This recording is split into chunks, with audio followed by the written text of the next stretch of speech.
Dear Patriots, before the news starts, please subscribe to our patriotic channel by clicking the subscribe button. Give us a thumbs up to this video. Don't forget to leave your opinion below in the comments section. Share the news on Facebook and Twitter so you friends see it. Thank you. Huge win. Sarah Huckabee just proved New York Times lies in most epic way imaginable. The New York Times thought they were such big dollar hit yesterday when they leaked a climate report that allegedly proves humans caused global warming. According to them, scientists were worried Trump would hide their report. There was one big problem with their BS claims. Enter Sarah Huckabee Sanders.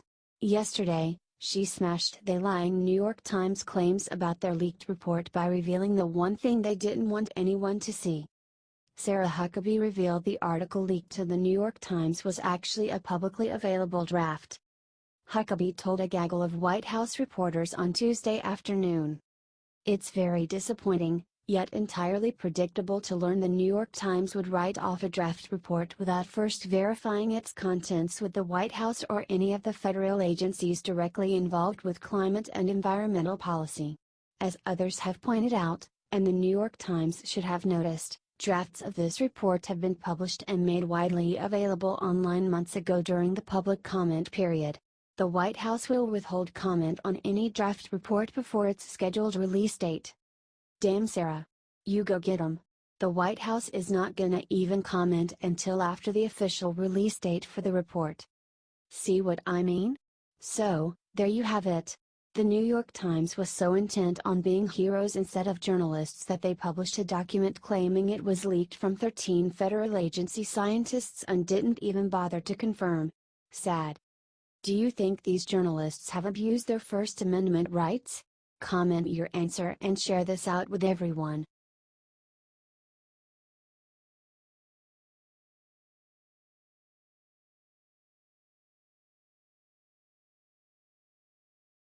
North Korea just announced where in the US they'll shoot their missiles first. This is awful. Trump's challenge has been accepted. North Korean state-run KCNA news agency reported moments ago that North Korea will turn up the heat a notch. It warned that it would carry out a preemptive operation if the US shows any sign of provocation. North Korea has now warned that they are considering a strategy to strike Guam with mid to long-range missiles, according to Reuters.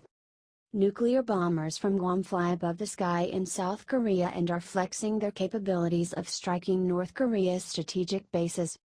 This is not going to end well. Should the US do a preventive war? Here is what President Trump said back in 1999 in an interview on launching a preemptive strike on North Korea. There seems to be a military conflict coming. The only good news out of all this is that the US has a THAAD anti-ballistic missile battery on the island. Share this if you are praying for our president and our troops. We are America and we will not back down. The last thing that Kim Jong-un will ever do is fire a nuclear missile. We will fire back with a fury and force never seen in the region before.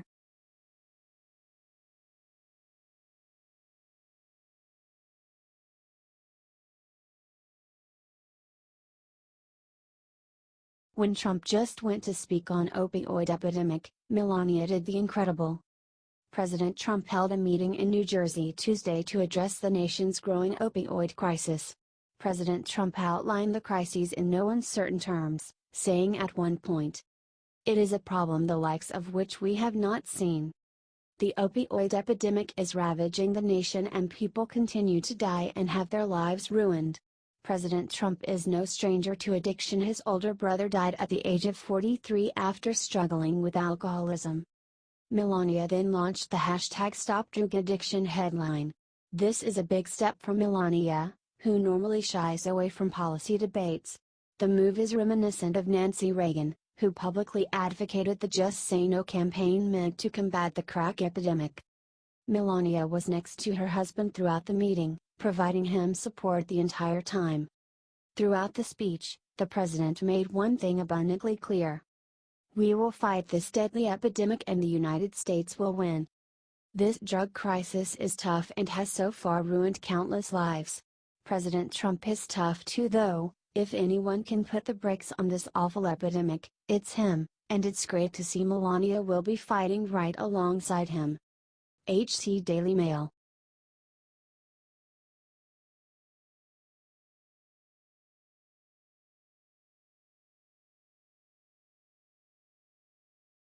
Sarah Sanders' perfect response to faith-shaming journalist will leave every Christian in tears. Sarah Huckabee Sanders is famous for sticking up for President Trump against the media during her daily press briefings. She's known for her spunk, wit, and composure as she fields difficult questions from a host of journalists. Fewer people know that before each briefing she reads a devotion and says a prayer. Her faith is important to her, and this should not be too surprising, as Sanders' father, Mike Huckabee, was a pastor. The New York Times evidently could not understand her faith and hinted at some hypocrisy on her part, saying Sanders is an unlikely public face for Mr. Trump, a twice-divorced connoisseur of grievance. Sanders, of course, had a perfect reply. "I certainly didn't approve of a couple of Trump's comments. But at the same time, we were looking for a commander-in-chief, not a pastor." She continued. "Oftentimes, people want to make politicians perfect. And that's one of the actual beauties of Christianity, is understanding that no one is. Yes. It is so great to have a woman with so much grace serving the White House. President Trump is by no means a perfect man who is, but by no means does that disqualify him or those who serve him from being Christians." Sarah Huckabee Sanders again showed class and tact against media skepticism. Share if you love having her as President Trump's press secretary. HT New York Times.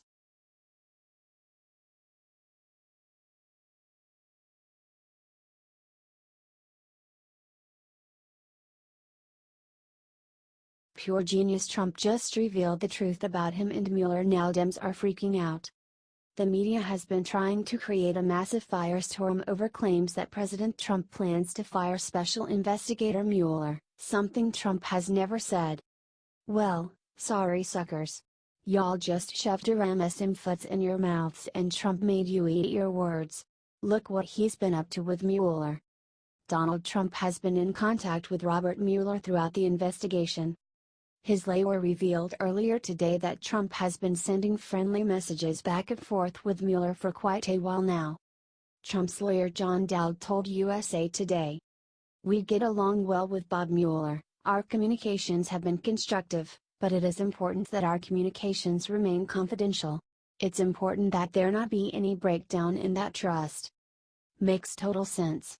According to Dowd, Trump appreciates the work Mueller has been doing to get to the bottom of this investigation and is confident that, once settled, he will still be president and the whole thing will be disproven. This is not Donald Trump's first rodeo in the courts, folks. No sir, this man is a fighter. People sue billionaires all the time, but Trump hates to settle or lose. If they think he will go down easy, they are in for something else. Share this out only if you support the president and leave a God bless Trump.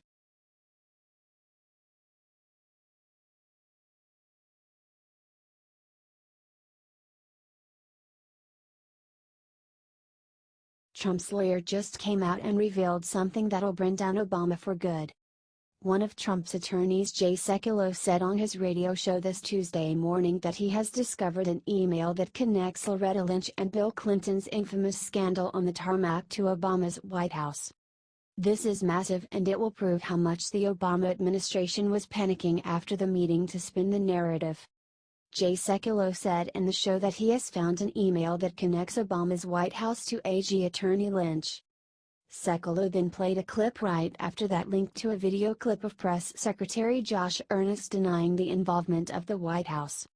The show also covered the fact that the redacted FBI email addresses could be James Comey, according to Christiana Leala.